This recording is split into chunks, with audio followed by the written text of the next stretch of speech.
Պարոն Վարդևանյան, հարց տալու հերթն իմն է, հարցս հետևյալն է։ Դուք 2018 թվականին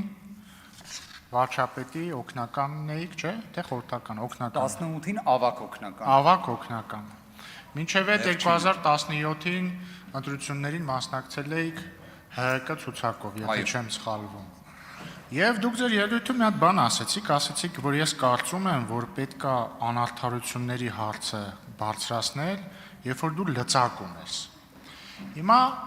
2018 թվականի ապրիլի 22-ին դուք միանշանակ լծակում էիք, դուք իշխող թիմի անդամ էիք, մասնակցել էիք ընտրությունների ՀՀԿ ցուցակով, որը իհարկե ընտրակաշառքով, բայց հավաքել էր մոտ 49%, իդեպ 49 է, որ ասում եք, չի հաղթել, այդ հետաքրքիր կլինի լսել ձեր պատասխանը 2017 թվին ձեր թիմը հաղթել էր, թե չէր հաղթել, հաշվի առնելով, որ 49-ն ու մի քիչ տոկոս էր հավաքել, բայց հարցս դրա մասին չի։ Հիմա 2018 թվականի ապրիլի 22-ին Սասուն Միքայելյանը, որը ձեր դիմացն է նստում, այս պահին նստած չի, քայլում էր իր համար Խորենացի փողոցով,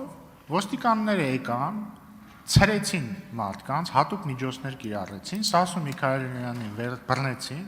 ձերբակալեցին, տարան ԱԱՑ մեկուսարան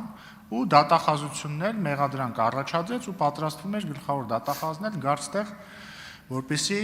կալանք տային, իհարկե չհասցրեցին, որտեղ մենք հաղթեցինք եւ ձեր իշխանությունը փլվեց։ Բայց հիմա ինձ ինչ է հետաքրքիր, դուք որպես լծակ ունեցող այդ օրը, երբ որ տեսակ Սասուն Միքայելյանը, քայլում է իր համար, ուղղակի բռնեցին, ձերբակալեցին։ Ինչ արեցիք, օրինակ գնացիք, բացեցիք Կարեն Կարապետյանի դուռը եւ ասեցիք, պարոն վարչապետ, այն ձեզ հատուկ են, դրամատիկ ձայնով, ասեցիք, պարոն վարչապետ, այսինչ անարդարություն է, ինչու եք Սասուն Միքայելյանին դարձնում քաղբանտարկյալ, շնորհակալություն։ Շնորհակալ եմ։ Ես ավելի հետաքրքիր հանգամանք ստեղ տեսա, որ դուք էլ եւ Հայաստանի Հանրապետական կուսակցությունը 49%-ի հետ կապված ուղիղ առնչություն ունեք, դա էլ գիտեք ինչ բան է, դա էլ կարող է պատճառահետևանքային կապերի վրա հասնող իրադարձությունների հետ ուղիղ առնչություն ունենա, ճանապարհային քարտեզն էլ դեռ եկեք նայենք հələ 12 ամսով, նույնիսկ մի քիչ ավելի քիչ։ Սա այդ մասով։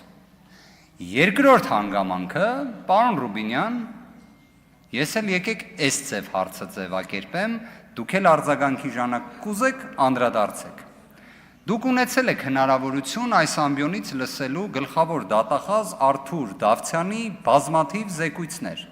Դուք էլ եք կարողանում ձեր ձայնի մեջ դրամատիզմ ունենաք, իրեն երբևէ հարցրել եք, ոնց ստացվեց, որ այդ կալանքի միջնորդությունները չեղան ազգային ժողովի նիստերի դահլիճում։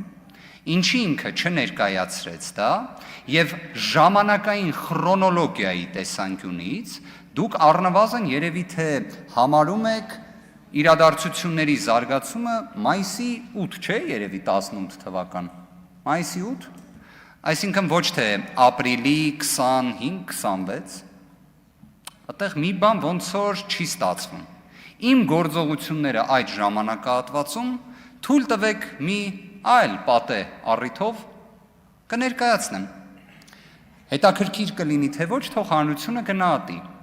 բայց այն ձևակերպումը, որը օգտագործեցիք, որ այդ կալանքի միջնորդությունը դատախազը չներկայացրեց, որովհետև իշխանությունը փլվեց եւ այլ, դուք շատ հակված եմ, որ այլ տվյալներ ունեք, եւ եթե չունեք էլ, Արթուրը Դավթյան ձեր իշխանության ժամանակ երկար պաշտոնավարել է։ Ես լսել եմ իհարկե, Նիկոլ Փաշինյանը կարծես Արթուր Դավթյանի վերաբերյալ վերջին շրջանում դրական չի արտահայտվել,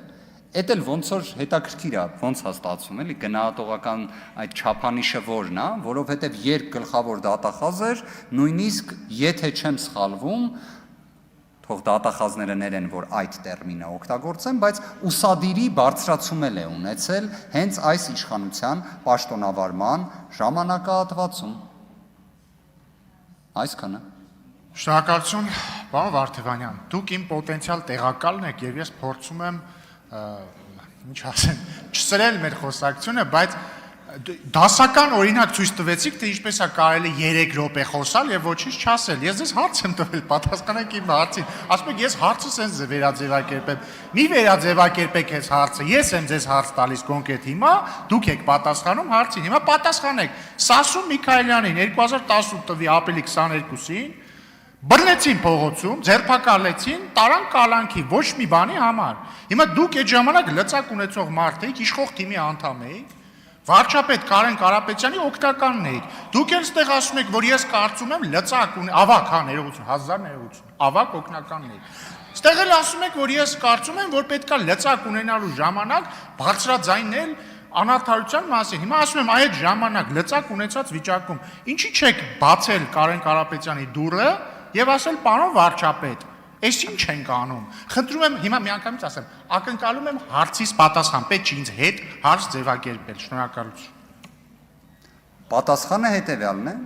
Սասուն Միքայելյանի ձերբակալման ժամկետը 72 ժամ էլ չի տևել, կալանքի միջնորդություն էլ